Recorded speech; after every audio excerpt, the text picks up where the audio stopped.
We thought Homelander wanted just to be the most powerful suit. No. He doesn't just want to be the most powerful suit. He wants to be a god, not little God, not a god. He wants to be the god, the one that everyone has to love type god.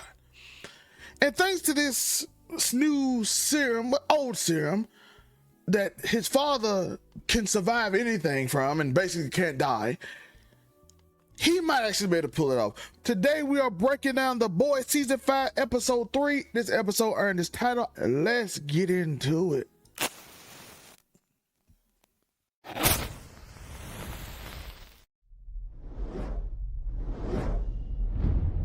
Yes, we are here talking about Homelander, Stillwell, and the V1 reveal. And first off, before we get into it, if you haven't ever watched the episode yet, please click off heavy spoilers if you don't care about being spoiled.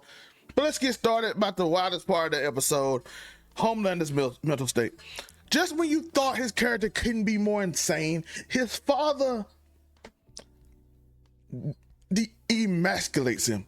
He takes away everything. He tells him he's pathetic, and he starts having visions of the original doctor saying it, Stan saying it, and everybody calling him pathetic, until he just completely breaks down and starts having hallucinations of Madeline Stillwell, who's an angel, by the way, a full-blown angel. And she got in his head and convinced him that he shouldn't just be loved, he should be loved more than Jesus. I had to wear a shirt today. I had to wear the shirt just for this part because I needed it after watching this episode. And how does he secure that? By revealing that Soldier Boy, his father, the first hero, the Captain America of this world, still in the media spotlight. Or he can get V1 and become immortal and become a god, essentially. And Compound V can do it, as we found out from everybody else. And we see Sister Sage realize that if Homelander gets his hand on it, he'll truly be unstoppable. Which I wonder what happens to her plan if that happens. What happens to Sister Sage's plan? Because I know she's the smartest woman in the world, and I know she has something planned, and I want to know what it is. But after that, we got some other big news, such as the betrayal. There's a lot of betrayal going on. While Homelander is bathing in milk, harassing Soldier Boy, who sits in the corner and tells him he has problem with his pubes. Soldier Boy had a lot of pubes issues in this show. Like a lot of these supers are mentally unstable. It's like inbred people or something. You know, in the comments, who do you feel like the supers were? Because I feel like they are. I feel like they just got super strong and just get the shot in them, and then all of a sudden they all become like family. I'm sorry. But the absolute standout in Edgar's bunker is Yui, who comes to face with Maverick, the son of Translucent, and he tricks him the whole episode. And then at the end, he is convinced, but the truth, he's told the truth, Yui ended him. And then they get into this brawl after he switches sides, and he goes and tries to fight Yui because Yui admits that he was upset. He was disheartened by a train. It all comes to that beginning sequence. So he ended Translucent's father, which creates a big fight in which Maverick betrays them again. And it kind of ends with him getting blown up. He gets blown up pretty well, which actually made Starlight believe that it was Yui that passed away. And she was irate, which led to the end of the episode when she actually leaves and said it was easier when I was by myself because I can't do this job with you because I care too much. Because you saw how she snapped it. You got to go. Bye-bye. You have to get going. And then another big part of the episode was the Ryan and Butcher relationship, because we finally get to see Ryan again. Ryan, as a nice side quest of a storyline, great storyline, he confronts Butcher because they haven't really talked much.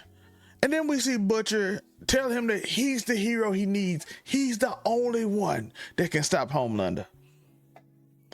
But really, Butcher is a horrible human being and is probably going to use him to get Homelander close and bring him out of hiding just to use a virus on both of them. But he still has a little care for the kid, though. So it's interesting on how he would deal with that. Let me know in the comments how you feel about this. I think Butcher would end him. I think Butcher would 100% put that virus in. Let me know if you think, does he care about this kid? Because he did come back to get him, even though he let him go. Because Homelander beat the snot. He beat that boy. I thought he was going to end him, but he didn't. So shout out to Homelander for not being a complete monster. But I think Butcher would have did. I think Butcher's worse than Homelander, honestly. But Butcher can't stop lying. He's hyper focused on his mission. And the moment Ryan realized he's been played again, he bolts because he told him. Finally told him the truth. He said, listen, I just need the virus. You're not going to him because you basically gonna end your own life because I lied. I just need you confident to lure him out. That's all I need. And of course he gets mad. Like Carl Urban and Cameron crushed these scenes. You know how I feel about him. Star killed his scenes with this too. And then we see the Deep's power play. The MVP of bad decisions.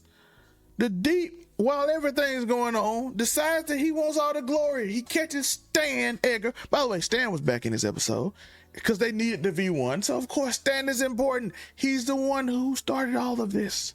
The soup journey. It's a business. And at the end of the day, he will be in charge of Vought because that's who he is. Because he always has a plan. Stan always has a plan. He met Homelander at the end of the episode after the Deep, of course, betrayed whoever this new Black Noir is. He betrayed him. And of course, he sneaks in and he gasses him, throw him out like, look what I did. I got Stan. And Homelander hugs Stan. And Stan looks stoic as he knows I'm back in business, kind of. But I think he has a plan. I don't think he fears Homelander. I don't think he ever fears Homelander. And he know Homelander needs him, so he got an advantage this time. It ain't like I'm just angry at you. You need me. So I am honored in a way, but you let me back in the building. And that's one of the most dangerous places to be. And the Deep, of course, is doing something careless again, putting himself in a situation, which probably going to get him ended. I think this was a good episode, very good episode, very heart-wrenching at points. It shows a little bit more of the grief of the characters and how they got into it. But I feel like this is a great turning point because with V1, with Homelander, if he creates it again, he'll be unstoppable. And we see the selfishness of so many of these characters. And I can't wait to see episode 4. Great last season so far. I'm enjoying it. Let me know your thoughts. Ratings will probably go out later this week. I don't know if we'll review it, but if we do a full review, I'll get my ratings. If not, I'll do a short and give you my ratings later this week. I appreciate y'all for watching. Let me know your ratings. Peace.